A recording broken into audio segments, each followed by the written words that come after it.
Привет! Как все меняется. Буквально несколько лет назад ровно этим же путем от метро я шла в пресс-парк Mercedes, чтобы получать тестовые Мерседесы, снимать свои тест-драйвы. А сейчас я иду за автомобилем под названием Аита производителя Seres. И эта машина в России представлена компанией MB Rus. Просто стало очень интересно, что же это такое и насколько оно будет соответствовать премиальному статусу этого здания. Забрали машину. Буквально, наверное, минут 10, как я еду. Ну, такие первые впечатления. Сейчас вот потом все подробно расскажем. Первое впечатление очень легкое в управлении, как и у большинства последних гибридов. То есть это по сути, когда она заряжена, это прям стопроцентная электричка. Очень хорошая, приятная тяга на старте. И вот сейчас давайте засечем. Вот я забрала машину, у меня 91% заряда батареи, 163 километра на остатке. 818 это общий пробег вместе с...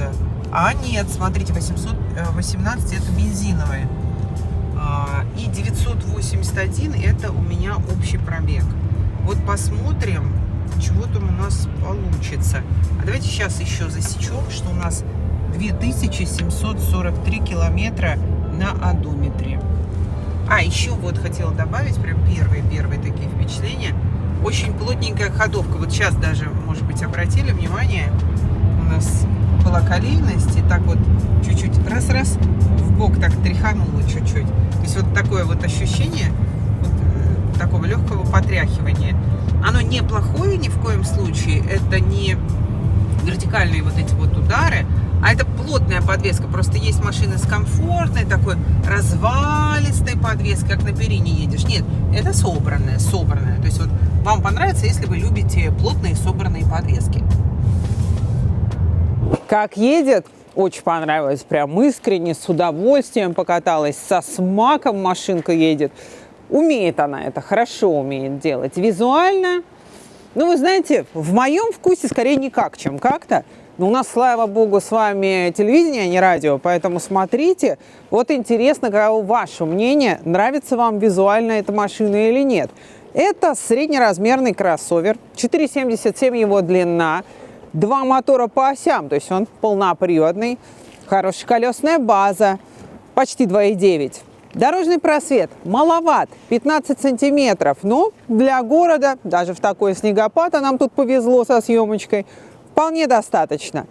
Визуально, как я уже сказала, у меня сомнения такие немножко внутри. В профиль нравится, ручки интересно выглядят, хорошие диски колесные. Стремительный силуэт, покатая крыша, я так люблю. Интерьер, прям плюсик. Жопка хороша, пожалуй, хороша. Ну вот они такие сейчас, М5 в России. Привыкаем.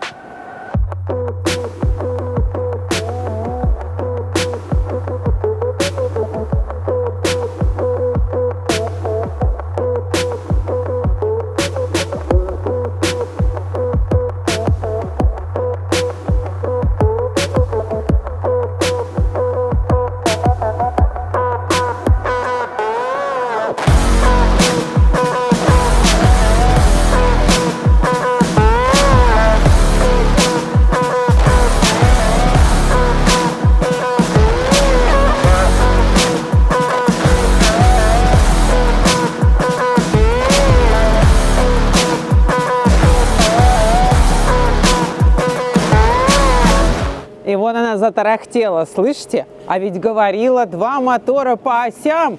Скажете вы, баба, блондинка, что с нее возьмешь? Блондинка-то блондинка, но чуть-чуть шарю. В Китае электромобили и гибриды сейчас стали очень популярными.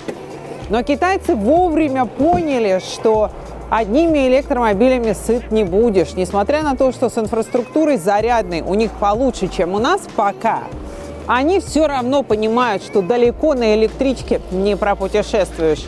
И очень популярной становится технология последовательных гибридов. То есть у вас под капотом есть ДВС. В данном случае 1,5-литровый, прямой связи с колесами он не имеет. Он работает в качестве генератора для подзаряда батареи. То есть вы не ездите вокруг зарядных станций, вы к ним не привязаны. С одной стороны, с другой стороны, у вас на старте сразу есть прекрасная электрическая тяга. Но если говорить о среднем расходе топлива, то он меньше, чем у автомобилей с обычной технологией, с двигателем внутреннего сгорания. И здесь я вам даже толком не могу ничего показать, потому что все закрыто высококачественным китайским пластиком. И вот здесь вот только торчит шпонтик, который является щупом ДВС. ДВС, конечно же, здесь бензиновый двигатель, здесь, конечно же, тоже нужно обслуживать периодически. И даже бачок омывайки они зашили под пластиковое окошко. Осталось, знаете, здесь на пластике написать большими буквами, причем по-русски: «Не лезь, не лезь», по крайней мере, пока инструкцию не прочитаешь.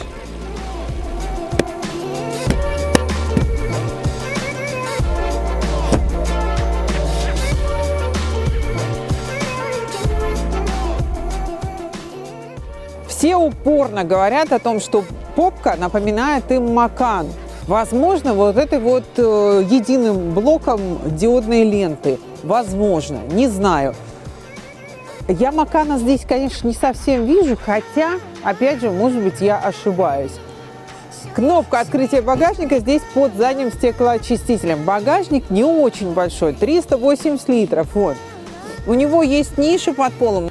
В нее вы особо ничего не засунете, потому что здесь ниша под 12-вольтовый аккумулятор. Кстати, это достаточно удачное расположение, потому что доступ к 12-вольтовому иногда нужен, а когда он расположен где-нибудь в ЗЮЗе, это сложно. И вот только там вы можете положить какие-то тряпочки в небольшой нише, да и то к ней неудобно лезть. Но здесь китайцы, которые в последнее время очень трепетно относятся к внутреннему туризму, его развивают, то есть они сейчас делают много автомобилей там с какими-то палатками, с какими-то матрасиками. А вот здесь есть в багажнике розетка на 220, вот она.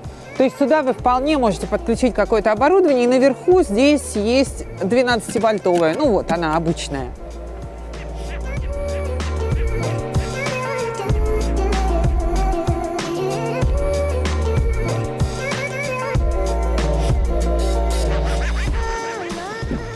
В защиту багажника могу сказать лишь то, что если мы все это дело складываем, у нас получается ровный пол. По цифрам 1800 литров. Визуально, ну да, может быть, так и есть. Короче, если у вас купе, то вы вполне можете перевести тещин холодильник. Лючки зарядного порта и бензобака у нас открываются вот здесь вот через центральный дисплей. И видите, они делают это с интересными звуками и интересной графикой. По левому борту у нас два разъема, два порта зарядных. Первый GBT быстрый, второй у нас Type 2. Удобная шкала зарядная под машиной. Батарея 40 киловатт-часов. Судя по заявлениям производителя, на одном заряде этой батареи вы можете проехать 180 километров. Друзья мои, это идеальная картина мира, которая в России никогда не работает.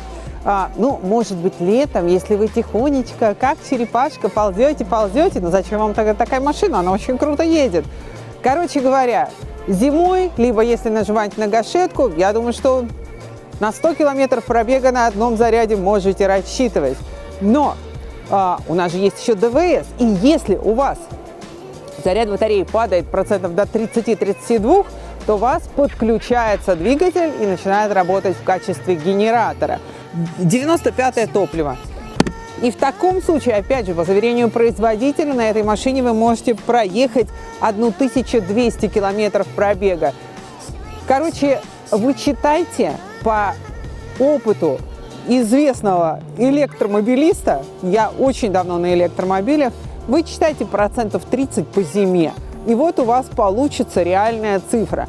Но если вот на этом автомобиле без подзарядок и без дозаправок вы проедете там 700, я думаю, что это вообще победа. И это будет прикольно.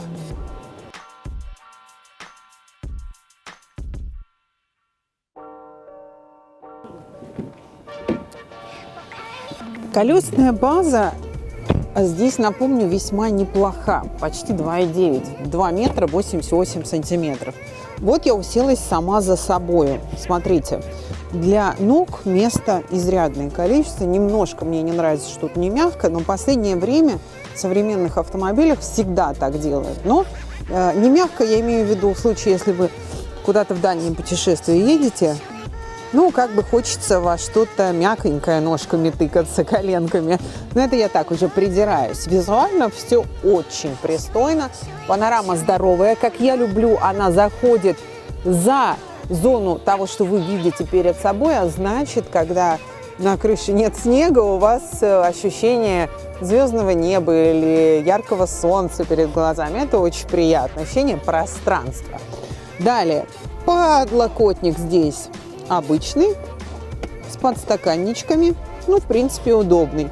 Если обращать внимание на детали, я как мамочка увидела, что изофиксы заботливо спрятаны вот здесь вот за молнией. Это симпатично выглядит и аккуратно. Она говорлива, она может издавать очень прикольные звуки. Смотрите, вот я подхожу с ключом, активировались огни, открылись ручки. Она сделала так. Труль. Если уходить ее закрывать, она сделает вот так. Причем нажимать ничего не нужно. Просто я ухожу, она закрывается. Подхожу, она открывается. Ключ – это такая тоненькая и абсолютно гладкая пластиночка. Достаточно легкая. Вот как он выглядит. Видите? Ну и, в общем, по звукам это такой, какие-то немножко космические тональности. Наверное, у большинства автомобилей они немножко другие.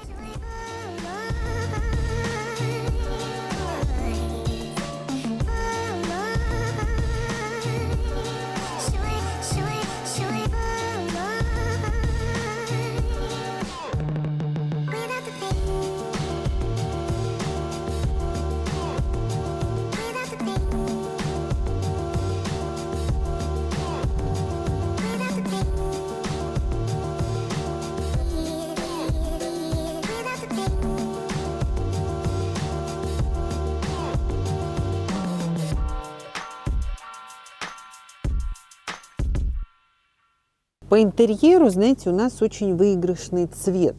И всегда, когда смотришь автомобили вот с таким вот светлым салоном, с коричневыми деревянными вставками, с панорамой здоровенной, есть такой вау-эффект. Ну, плюс здесь традиционно большой экран в центре, здесь же операционная система, мультимедийка, музыка разрабатывалась совместно с Huawei.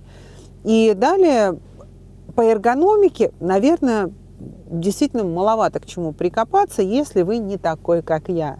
Я же известный человек-кнопочка. Давайте, поддержите меня, мои дорогие собратья, криками «Кнопки! Кнопки! Кнопки!» в комментариях. Все равно нас никто не услышит.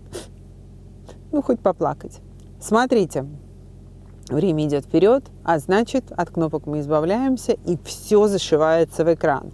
Надо признать, что экран работает здесь достаточно хорошо. То есть он быстрый, он очень неплох по отдаче, по чувствительности.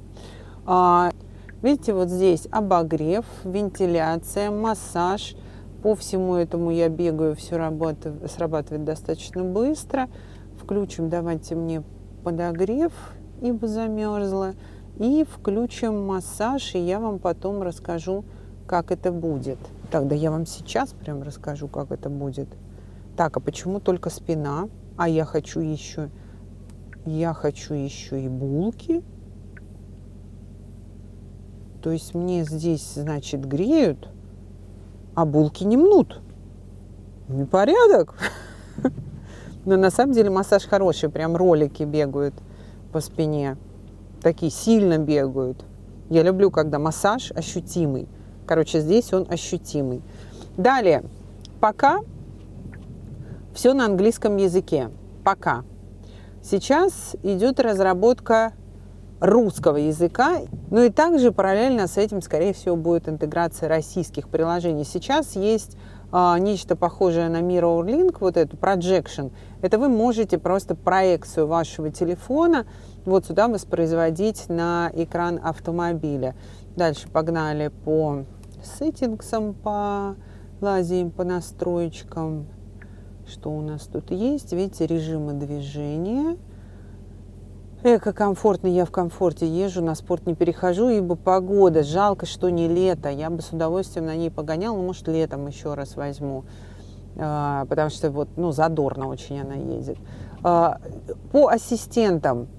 Удержание в полосе, предотвращение вон об объектах в мертвых зонах. У меня все активировано. Так, контроль полосы. Так, предупреждение о выходе за границы полосы. Это предотвращение столкновений. Так, и вот на руле у нас есть активация круиз-контроля. Вот здесь вот на рычажке управления круизом. Перед моими глазами проекционный дисплей. И, видите, мы сегодня снимаем целый день. Я приехала, у меня остаток батареи был просто, я даже не помню, 50%, что ли.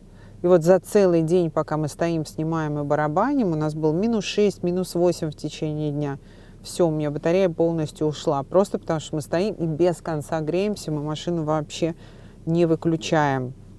Ну вот такова эксплуатация в России. Но, правда, в нашем случае, в съемочном, это такая рафинированная история, в жизни несуществующая. Это скорее возможно в случае, если вы с водителем, что ли, ездите, и он снаружи сидит, вас ожидает. Но ничего страшного, видите, у меня не произошло. У меня сейчас активировался ДВС, и я просто сижу, тарабаню на моторе. Ну, не мерзнуть же мне. А вот сейчас перед поездкой давайте понаблюдаем. У меня батареи практически не осталось, пока мы тут тарабанили, целый день снимали, грелись. 9% или 17 километров на остатке. А вот стою это я на драйве. И у меня прямо на ваших глазах из 9% стало 10. Сам себя подзаряжает. И очень прикольно видно, вот мне очень нравится, когда перед лицом я могу наблюдать, как работает автомобиль. Понятно, что, наверное, большинству водителей это не интересно, хотя почему? Мне кажется, очень интересно наблюдать за тем, как работает ваша машина. Вот я сейчас просто отпустила тормоз, стоя на драйве, и у меня видно, что сейчас происходит по энергии. Видно, что мы идем на моторе. Сейчас, девочки, милые, проходите. Мы идем на моторе. У нас идет заряд в батареечку. Сейчас мы идем тихо-тихо, спокойно. Идет заряд в батареечку. Так, сейчас давайте-ка... Ой, это я по привычке после Теслы хотела переключиться. Ух, смотрите, камера какая классная, и она включается прямо во весь экран. И левая часть экрана – это обзор 360, дорисовка вида сверху. Так, поворачиваем. Ну все, с камерой все ясно, поигрались. Теперь давайте вернемся вот сюда, вот на диаграммку. У меня, кстати, на проекционном дисплее показывает прям, что у меня красненькая батареечка. То есть я вижу сейчас скорость 4 км в час и вижу то, что у меня батарея в красной зоне. То есть все. Обратите внимание, батарея закончилась. И вот здесь вот low battery. То есть если заправляться каждый день, вот я, например, в своем режиме движения, если каждый день я буду заправляться, то я в таком случае могу, в принципе, на этой машине ездить как на электромобиле. Потому что у меня, там 100 километров, у меня дневной пробег вот так вот просто за глаза. Вот, и посмотрите, что у нас творится за окном. И как же мне кайфануть от этого активного, классного педалирования и от того, насколько она драйверская малышка. Даже не знаю. Но сейчас будем пытаться. Итак, у нас с вами два мотора совокупной пиковой мощностью 496 лошадиных сил и 675 ньютонов крутящего момента. 4,6 до сотни нам, конечно, сейчас не испытать, но тем не менее, знаете, вот здесь вот на расчищенной дороге я чуть-чуть с удовольствием прожимаю, конечно, понимаю, что да, у нее есть хороший запасик под педалью, но, повторюсь, конечно, нам просто невероятно не повезло с погодой для этой съемки, но с другой стороны, вот она наша реальная жизнь, по крайней мере, в нашем регионе. Мы же не в Краснодарском крае, мы не в Сочи, мы просто с вами в обычной центральной России. И вот здесь, да, достаточно часто бывает такая погода. В Москве в последнее время вот такие зимы. А есть регионы, в которых еще гораздо более холодно и пасмурно. Вот, то есть у нас сегодня огромное количество осадков. И нормально, то есть она же полноприводная, считайте. Я выгребаюсь, вы видели, мы писали, там ничего не убрали вокруг, мы писали, вокруг была куча сугробов, мы разворачивались, она нормально, ну, на хорошей резине машина, она нормально через эти сугробы пролезает, ничего у нас страшного не произошло. Но вот, повторюсь, ее основное преимущество – это очень такое вкусное, приятное вождение. И это преимущество, конечно, вы в первую очередь сможете прочувствовать хотя бы, когда почищено. С эргономической точки зрения, ну, смотрите, расположение подстаканника очень удобное. Я вам даже сейчас продемонстрирую. У меня есть моя кружка. То есть, вот, если я ее здесь ставлю,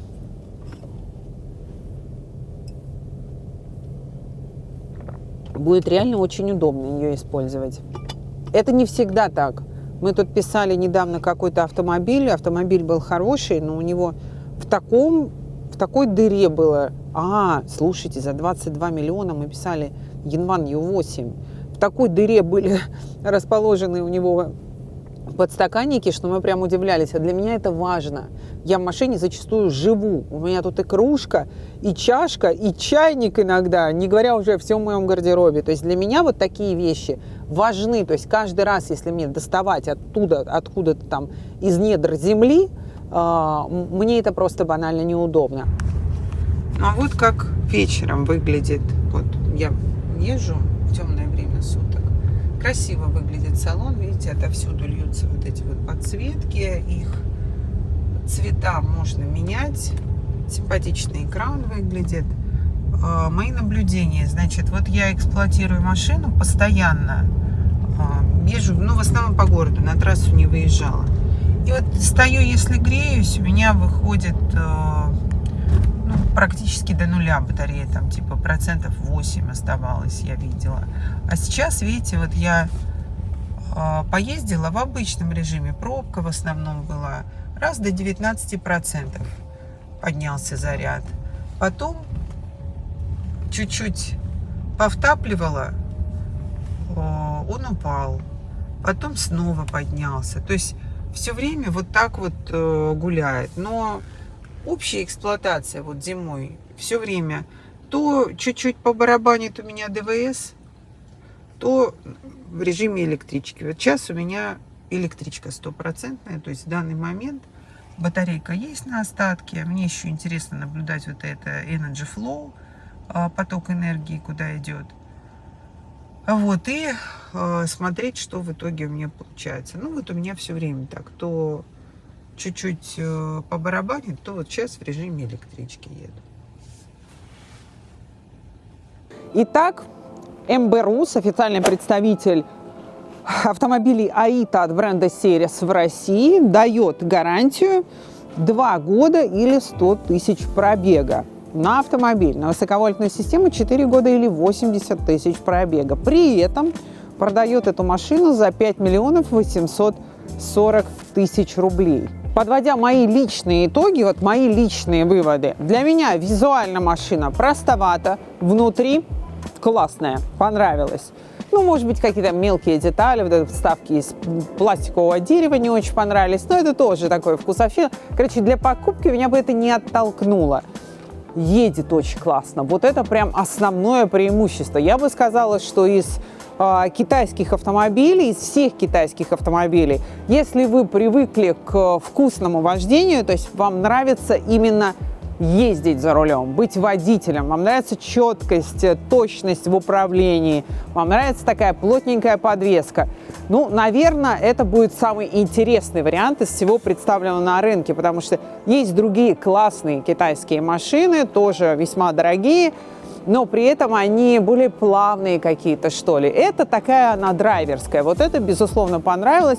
Ну, интересно, если кто-то катался, просто поделитесь своим мнением.